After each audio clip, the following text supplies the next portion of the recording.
قرآن کریم میں علماء کرام کا خاصہ بیان کیا ہے کہ یہ اللہ تعالیٰ سے خشیت اور خوف رکھتے ہیں اور ڈرتے ہیں۔ معلوم ہوا کہ جس شخص میں خشیت الہی نہیں، اگر اس کے پاس الفاظ ہیں تو نام کا عالم ہے، حقیقی عالم نہیں ہے۔ حقیقی عالم وہی ہے جو اللہ تعالیٰ سے ڈرتا ہے۔ جو اللہ سے ڈرتا ہے، اس کی علامت کیا ہے، کیسے پتہ چلے؟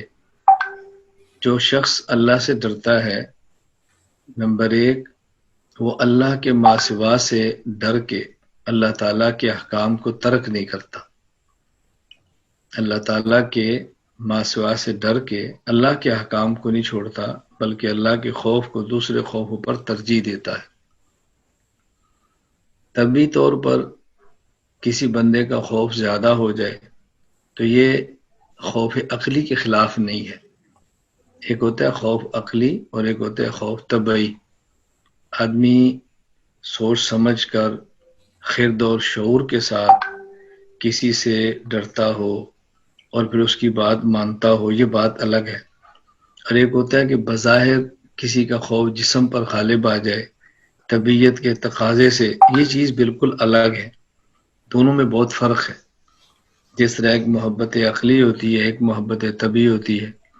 یہ رسول اکرم صلی اللہ علیہ وسلم نے جو فرمایا ہے، لا یؤمن احدکم حتی اکون احب الیہ من والدہ وولدہ والناس اجمعین، یہاں محبت عقلی مراد ہے، محبت طبعی مراد نہیں ہے۔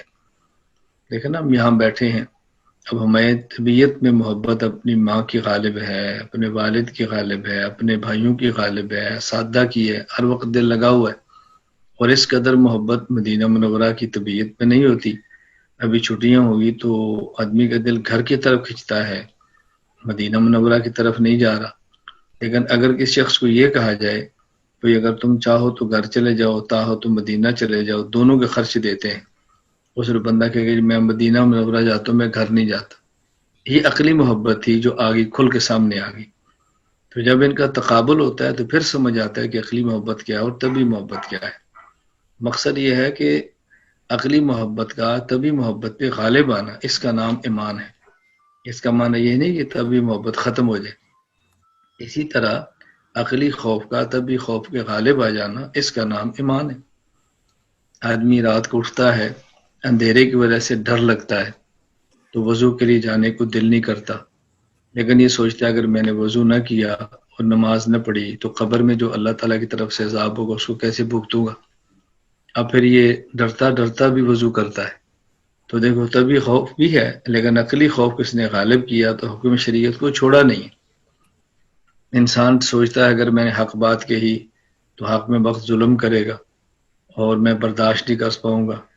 پھر یہ سوچتا ہے کہ اگر میں نے حق کی بجائے غلط بات کی تو اللہ ناراض ہوگا۔ حق میں وقت اگر تکلیف دے گا تو تھوڑی دیر کے لیے دے گا، بالآخر مر ہی جانا ہے۔ اللہ کی طرف سے عذاب دائمی ہوگا، میں کیسے برداشت کروں گا۔ پھر آدمی حق بات کہہ لیتا ہے۔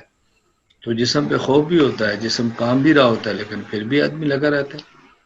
حضرت موسیٰ علیہ السلام جب میدان میں لکھنے ہیں اور فرعون کے ساحرین اور جادوگروں نے جب رسیاں پھینکی ہیں تو قرآن کہتا ہے فَأَوْجَسَ فِي نَفْسِهِ خِیفَةً، اللہ نے فرمایا لا تخف۔ اب یہ طبعی خوف تھا جو موسیٰ علیہ السلام کو بھی محسوس ہوا، لیکن عقلی خوف یہ طبعی پر غالب آ جاتا ہے۔ جب 70,000 جادوگروں نے کلمہ پڑھا اور فرعون نے کہا کہ میں تمہیں کاٹ کے رکھ دوں گا، قطعنہ، تمہارے ہاتھ پاؤں کاٹوں گا، تو انہوں نے کیا کہا تھا کہ ہم اب ڈر کی وجہ سے تیری بات کو چھوڑنے والے نہیں ہیں، جو تو کر سکتا ہے وہ کر لے۔ تو عقلی خوف طبعی خوف پہ غالب آ گیا تھا۔ خیر میں عرض ہی کر رہا ہوں، پہلی بات یہ سمجھیں کہ علماء کا خاصہ ہے کہ وہ اللہ سے ڈرتے ہیں، بس۔ تو اس کی علامت کیا ہے؟ نمبر ایک، جب عقلی اور طبعی خوف کا تقابل ہو جائے تو عقلی غالب ہے تو اس کا معنی ہے کہ خشیت الہیہ موجود ہے۔ نمبر دو، اس کی علامت کیا ہے کہ بندہ اللہ سے ڈرتا ہے؟ اگر نفس کا تقاضا ایک طرف ہو اور اللہ تعالیٰ کا حکم ایک طرف ہو اور آدمی نفس کے تقاضے کو چھوڑ کر اللہ تعالیٰ کے حکم پر عمل کرے تو اس کا مطلب یہ ہے کہ شخص اللہ سے ڈرتا ہے، تبھی تو اسے نفس کے تقاضے کو چھوڑ دیا ہے۔ آدمی کے پاس گناہ کے اسباب موجود ہیں، اللہ کے علاوہ دیکھنے والا کوئی نہیں، پھر بھی آدمی گناہ چھوڑ دیتا ہے۔ کیوں چھوڑا ہے؟ اس لیے کہ اللہ سے ڈرتا ہے۔ تو یہ بھی خوف کی علامت ہوتی ہے۔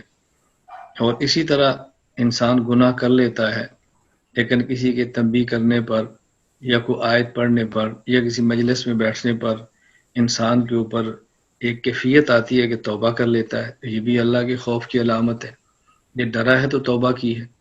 تو خوف کا معنی صرف یہ نہیں کہ آدمی گناہ کرتا ہی نہیں، بلکہ کبھی طبی تقاضے سے مغلوب ہو کر گناہ کر لیتا ہے اور پھر بعد میں توبہ کرتا ہے۔ یہ توبہ بھی اللہ کے خوف کی علامت ہوتی ہے۔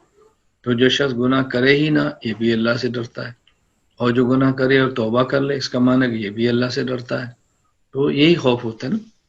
ایک طالب علم ہے، وہ مدرسے کے قانون کی پرواہ نہیں کرتا، پھر سمجھانے پر بھی باز نہیں آتا، تنبیہ کرنے پر بھی اکڑتا ہے، تو یہ ضدی ہر درم ہے، اس کے لیے معافی کی گنجائش نہیں ہوتی۔ اور ایک طالب علم قانون کی پابندی کرتا ہے کیونکہ استاذی کا حکم ہے، اور ایک آدمی قانون کی خلاف ورزی کر لیتا ہے، پھر معافی مانگتا ہے، ساری مجھے معاف کر دیں، مجھ سے غلطی ہوگی۔ یہ دونوں ڈرنے والے ہیں، یہ دونوں قابل مواخذہ نہیں ہے، یہ قابل معافی ہے، یہ دونوں قریب کرنے والے ہیں۔ ایک تو ہمیں یہ بات سمجھنی ہے کہ اللہ تعالیٰ کا فضل ہے، اللہ کا کرم ہے کہ اللہ تعالیٰ علماء سے ہماری ایک نسبت قائم کر دی ہے۔ ہمیں اس نسبت کا حیا کرنا ہے، نسبت کا خیال کرنا ہے، اپنے آپ کو گناہوں سے محفوظ زندگی کے اندر لے جانا ہے۔ کبھی گناہ ہو جائے تو فوراً اللہ تعالیٰ سے توبہ کر لیں۔